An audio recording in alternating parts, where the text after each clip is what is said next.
Srdečne vás pozdravujem, milí priatelia, pri novej epizóde kanála Solokapora. Dnes si dáme unboxing tohto nového zaklínača s podtitulom Cesta osudu.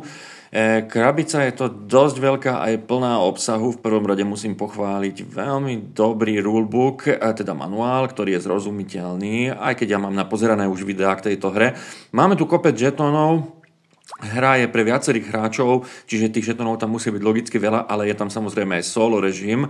Už som videl aj nejaké neoficiálne, ale v tom oficiálnom to vyzerá byť tiež celkom dobrá zábava, vlastne aj preto som sa pozeral konkrétne po tejto hre. Hento boli dosky hráčov, no a toto sú dosky AI Automy, má ich zvlášť.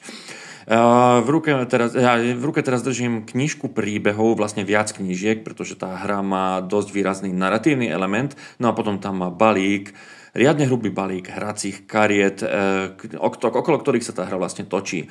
Má to aj strašne krásnu takúto podložku neoprénovú, ktorú teraz ale rozoberať nebudem, uvidieť ju počas hrania.